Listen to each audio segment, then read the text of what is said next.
안녕하세요. 세상의 모든 이야기를 전해드리는 스텔라입니다. 오늘은 코로나를 막는 백신에 관한 이야기를 나눕니다. 코로나19 바이러스 유행이라는 전대미문의 사건이 전 세계를 덮친 지 벌써 1년하고도 4개월이 지났습니다.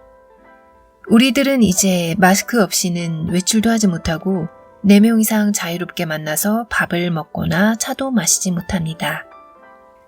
예전에 우리가 당연하게 누리던 자유를 생각해보면 다들 불만이 많으시겠지만 숨쉬기가 어렵고 답답한 KF94 마스크를 쓰고도 또 손 씻기와 손 소독제가 일상이 된 상황 속에서도 날마다 몇백 명씩 신규로 코로나에 감염된 사람이 나오고 있다는 뉴스를 보면 이 코로나 바이러스라는 것이 엄청나게 전염성이 높고 그래서 또 한편 무섭기도 하고 걱정이 되기도 합니다. 하지만 대부분의 많은 사람들이 공중파 방송에서 그리고 포털의 뉴스 화면을 통해 나도 의식하지 못한 상태에서 수동적이고 일방적으로 의도를 가진 누군가에 의해 정교하게 구성된 소식과 의견을 주입받고 있지 않은가도 생각해 봅니다. 그래서 우리가 처한 상황이 가장 좋지 않고 우리 정부가 가장 대처를 못하며 백신은 위험하고 그나마 제대로 수급도 되고 있지 않다고 생각하고 있을지도 모릅니다.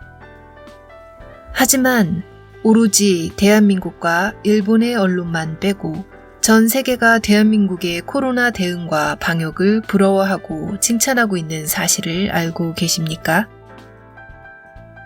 요즘 한창 언론에서 찬사를 보내고 있는 영국의 집단 면역. 그런데 그 영국 사람들이 맞은 백신은 우리나라 언론들이 그렇게도 비난하고 있는 아스트라제네카 백신입니다.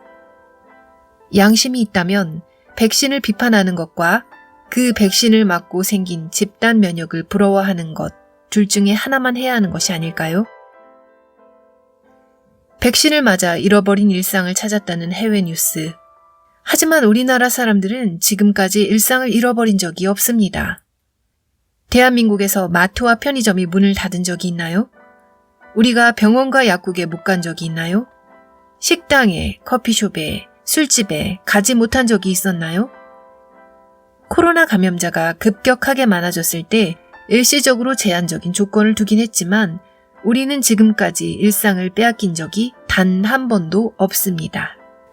코로나 확진자가 매일 1만 명이나 나오는 상황에서도 지난 2월 성급하게 코로나 정복을 선포하고 수많은 사람들이 모이는 축제를 방치했다가 현재는 날마다 40만 명씩 확진자가 나오고 화장장에 시체 태우는 연기가 끊이지 않아 산지옥이라고 불리게 된 인도. 그들의 상황을 알고 계십니까? 정부를 흔들고 비난하는 언론과 품위 없는 워딩과 자극적인 영상으로 조회수를 늘리는 것이 목적인 일부 유튜버들을 아무런 비판적인 시각도 없이 따라가지만 말고 우리가 보고 듣는 것들이 어떤 의도를 가지고 만들어졌는지 가끔씩이라도 생각해보면 좋겠습니다. 언론에서는 백신을 맞기만 하면 죽을 것처럼 떠들고 있지만 전문가들의 의견에 의하면 백신을 맞지 않아 코로나에 걸리는 것이 훨씬 더 위험합니다. 많은 분들이 아스트라제네카 백신을 맞으면 혈전증이 생겨서 위험하다는 언론의 보도를 보셨을 텐데요. 좁은 비행기 좌석에서 12시간 이상 탑승해서 혈전증이 생길 확률은 10,000명 중에 1명.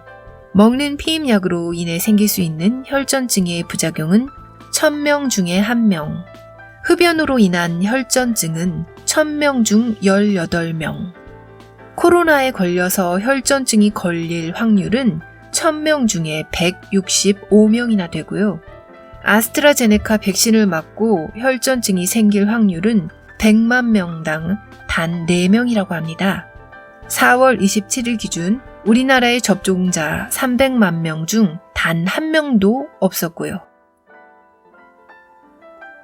정상의 사고를 가진 사람이라면 자동차 사고가 무서워서 자동차를 타면 안 된다 라고 말하지는 않습니다. 별것도 아닌 진통제나 연고도 주의사항을 읽어보면 무시무시한 부작용이 적혀 있습니다.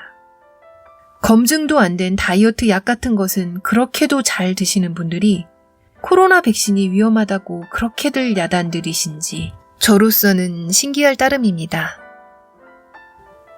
아참, 저와 제 남편은 일주일 전에 코로나 백신 1차 접종을 마쳤습니다. 둘 다 나이는 젊지만 접종 대상자에 해당되었기 때문에 가능했고 백신의 종류는 아스트라제네카였습니다. 저는 접종 전부터 스마트폰으로 상세한 안내를 받았고 접종을 하러 간 의료기관에서도 신속하고 정확하게 대상자 확인부터 예진과 접종, 접종 후 관찰, 그 후 이상 반응 유무를 확인하는 몇 번의 사후 연락까지 완벽한 시스템이 작동하고 있었습니다. 참고로 그래도 백신을 맞지 않고 예약 후 노쇼하는 사람들이 있다고 하는데요. 아스트라제네카는 개봉 후 6시간이 지나면 폐기해야 하기 때문에 만 30세 이상의 성인이라면 누구나 코로나 백신 센터 홈페이지에서 우리 동네 위탁병원을 찾아 전화 혹은 방문으로 접종 예비자 명단에 올리시면 노쇼 접종분이 나올 경우 바로 접종이 가능하다고 합니다. 2차 접종도 스케줄에 맞춰서 진행이 된다고 합니다. 오늘 세상의 모든 이야기는 코로나로부터 자유로워지는 날을 꿈꾸면서 코로나 백신인 아스트라제네카에 대한 이야기를 전해드렸습니다. 그럼 남은 시간도 행복한 이야기 만드세요.